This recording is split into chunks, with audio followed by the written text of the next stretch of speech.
Hi!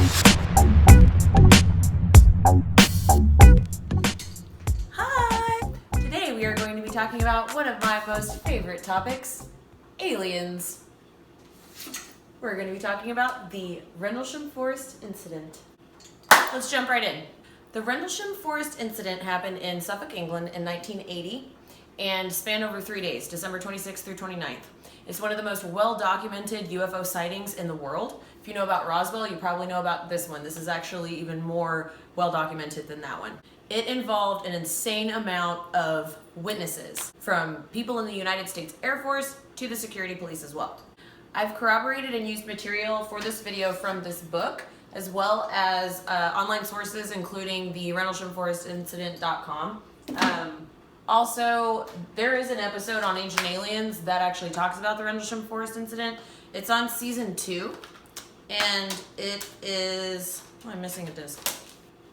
It's disc 3, Alien Contacts. Ding. So, I highly encourage you to check this out if you're into Ancient Aliens. And if you like to read, check this book out. It was written by Nick Pope. Nick Pope is a journalist. He was an employee at the British government's Ministry of Defense. He investigated reports of UFOs to determine their defense significance. This book was published in 2014, and he corroborated with Burroughs and Penniston, who actually witnessed the UFO, which we're going to talk about right now.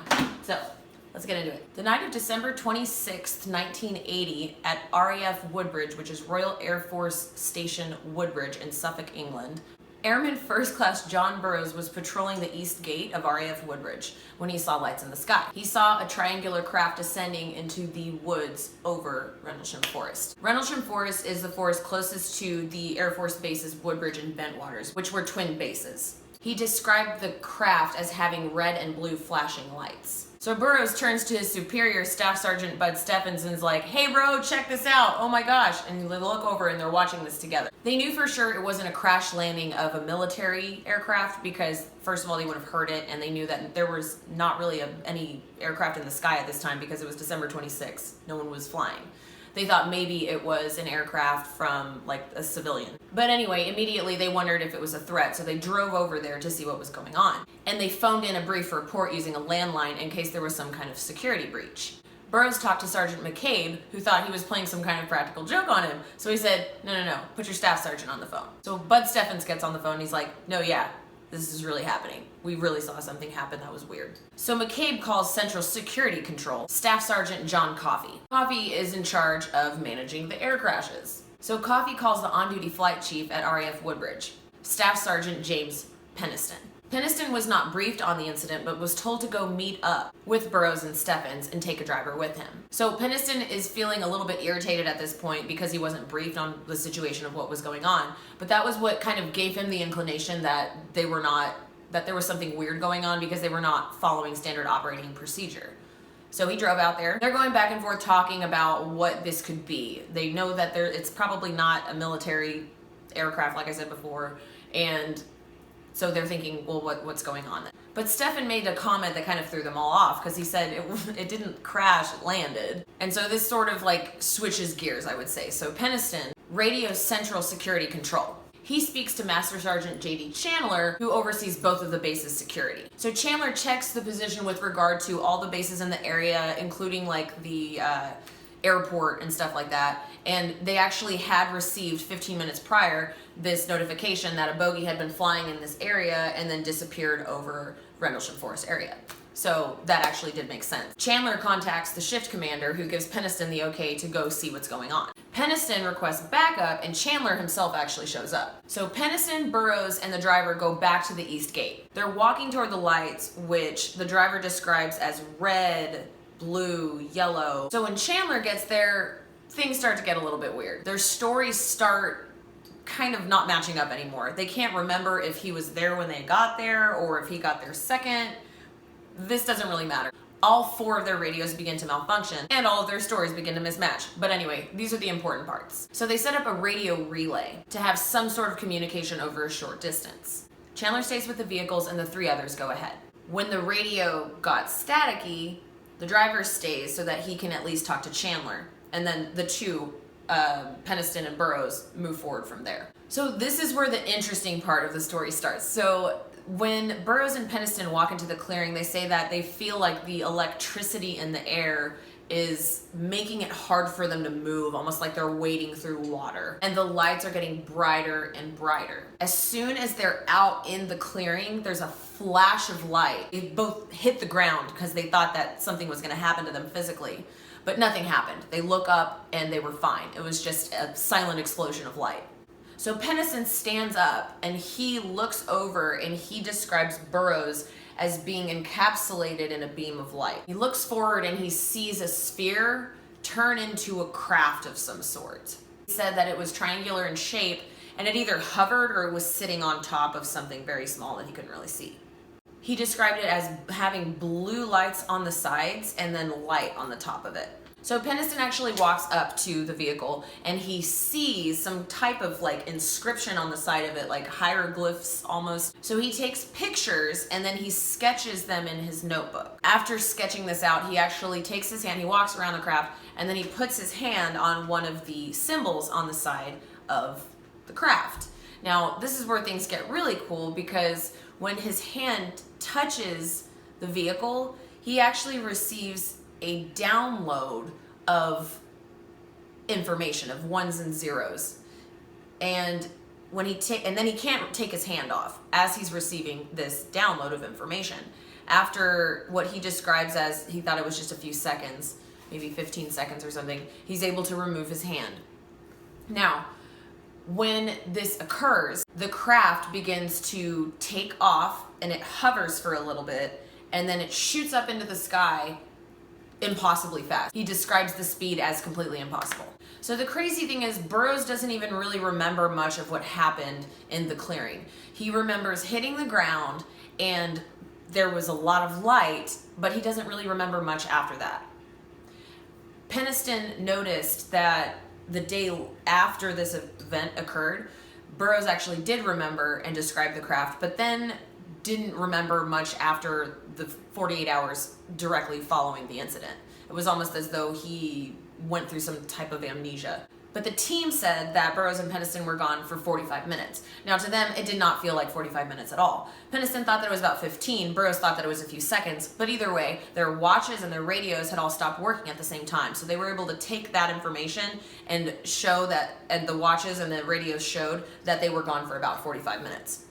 So what my theory is that when his hand touched the craft, whatever was downloading into his brain took like 40 minutes or whatever time elapsed other than the 5 minutes it took him to like walk out there and walk around the craft and write in his book and all of this stuff. But that's just my thought. After the incident, people went back and they were able to see an imprint in the ground where the craft was. They were also able to see the branches and trees had been broken down to a certain level where you could see that something had messed with the trees, had crashed in and then left out. So there was evidence to suggest that something had occurred. There was a craft, it did come in, it did land, and it was no longer there when they got there. So there's that. Now, we're not going to get too deep into the rest of this story. It's an extremely amazing story, and there's a lot more here. But the majority of what we're going to talk about today is based on what I just described. So if you're interested in reading the book, which you should be because it's awesome, I highly recommend it. Nick Pope and Burroughs and Penniston. The last chapter, I think, is actually written by Burroughs and Penniston. Nick Pope is going to be at Contact in the Desert May 19th through the 22nd of 2017. And he's going to be giving a few different lectures. So if you're interested, I definitely recommend going. I will be there, so see you there. One thing he's going to talk about is the British government and the declassification and release of UFO files. So, okay, so let's get into the next part of this discussion. So he receives the download of information. The very next day, he cannot get these numbers out of his head.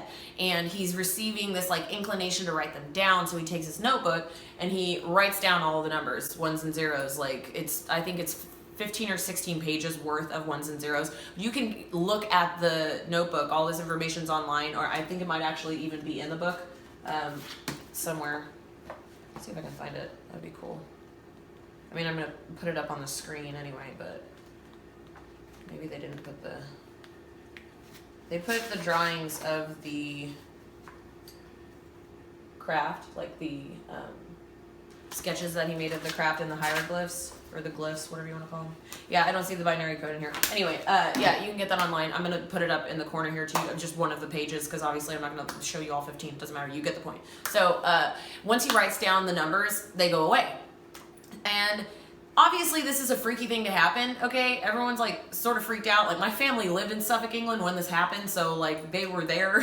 This was in 1980, so it was before I was born, but anyway, they're freaked out. Penniston and Burroughs really didn't want anything to do with this. Like, think about it. Like, this happens to you, people probably think you're crazy, obviously. Like, these people, they wanted to get as far away from the experience as they could. So, he takes the notebook, and he puts it away, and he literally has no intention of ever looking at this notebook ever again. Well, years go by, he experiences some health problems. He retires from the Air Force, I think in 1994, and then, or was it before that? I don't remember. I think it was a little bit before 1994 that he retired. But anyway, in 1994, he decided to go to a hypnotherapist because he wanted to learn more about the Rendlesham Forest Incident and maybe uncover what had happened more of that incident. It was weird. It was like sort of, he was sort of dissociated from reality. Obviously, when you go through something so out there, you're in a different place mentally. It's not making sense to you. So he thought, I will go to a hypnotherapist and maybe they can regress me into that space and I can fully experience what it was that I went through. And what happened was, and you can read about this as well, I'll link it. He describes almost like an interface. What it sounded like to me when I read it, the transcript was, it was like a telepathic interface that he was actually having. Like he was hearing the back and forth between two entities inside the craft. They were trying to recharge their vehicle and he had disrupted their program when he put his hand on this symbol. And then they're like, what do we do with this guy? He hears the entities inside of the vehicle refer to themselves as the time travelers. Now this I thought was really cool because of what we're about to talk about. So leave that there for a second. Next part. After 1994, so he goes to the hypnotherapist, years go by, him and Burroughs reconnect after years of not talking, and they decide, you know what, it's time, let's readdress this Rendlesham Forest Incident. Let's go back to Rendlesham. Let's start trying to get a book published about this. Let's take this to the next level. So it was in 2010 when they started working with Ancient Aliens to make their episode in, again, Alien Contacts. And around that time, they were talking to all these experts that were obviously highly interested in what was going on. So Penniston's talking to these experts, and he accidentally lets it slip that he has this notebook that he had written all these ones and zeros down in that he had gotten a download from when he touched the vehicle. Well, obviously, everyone's like, wait, hold on, stop. What? What did you just say?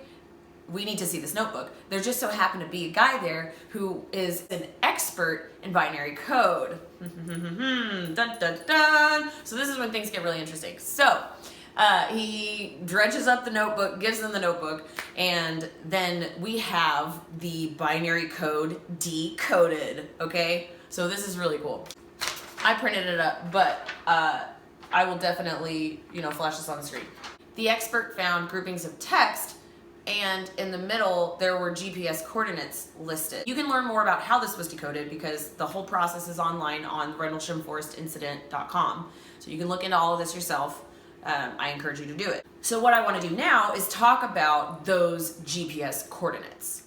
So as you can see here, there are 8 sets of coordinates. The first and the last are the same with 6 in the middle that are different. So a total of 7 different places. This was the first coordinate in the middle of the ocean. As you zoom out a little bit, you see this is off the western coast of Ireland. So it makes you wonder, what's there? I don't know. Is there an underwater base there?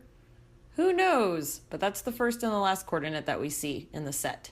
Moving to the next set of coordinates, we see an area that looks like a ridge line leading into a spot on the map. When you zoom out, you see this kind of hazy section. Are they hiding something? I don't know, Google Earth. But anyway, as you can see, this is in Belize.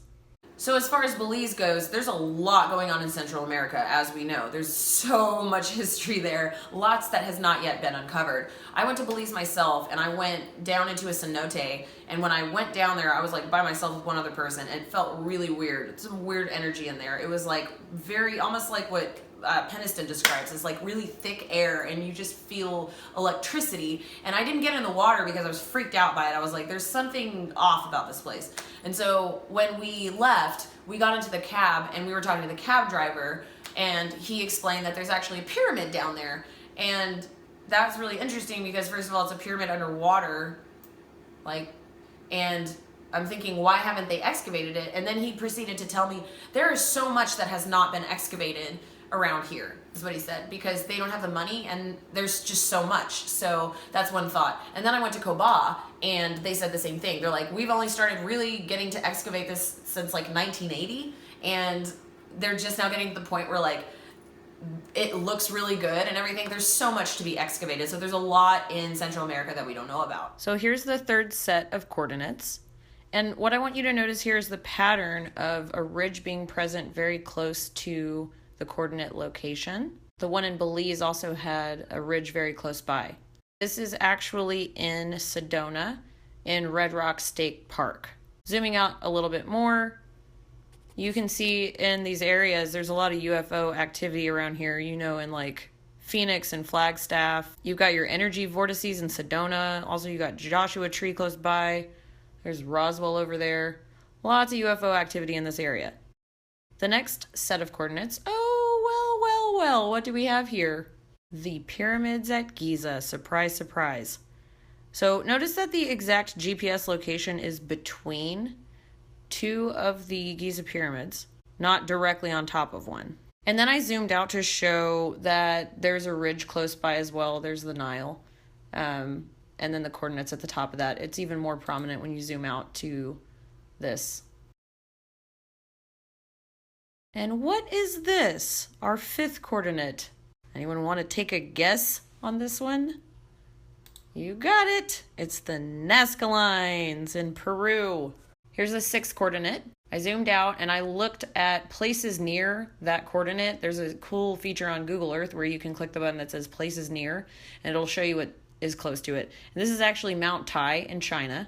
And Mount Tai is the eastern mountain of one of the 5 great or sacred mountains of China. So it's associated with sunrise, birth, renewal, often regarded as the foremost of the 5. And it's been a place of worship for at least 3,000 years and served as one of the most important ceremonial centers of China during large portions of this period. The next location put me right here. So I hit places near, and what do you know? It is Portara. It's a massive 25,000-year-old marble doorway that leads to nowhere. Anyway, Portara is the entrance to an unfinished temple that faces directly toward Apollo's birthplace. Now here's the thing though, I have something very special for you guys because I decided that I wanted to go to one of these coordinates. So I went to Sedona and I trekked through the desert and I went to the location in Sedona. So I took videos and I wanted to share some of this trip with you so that you can see the coordinates for yourself. Enjoy!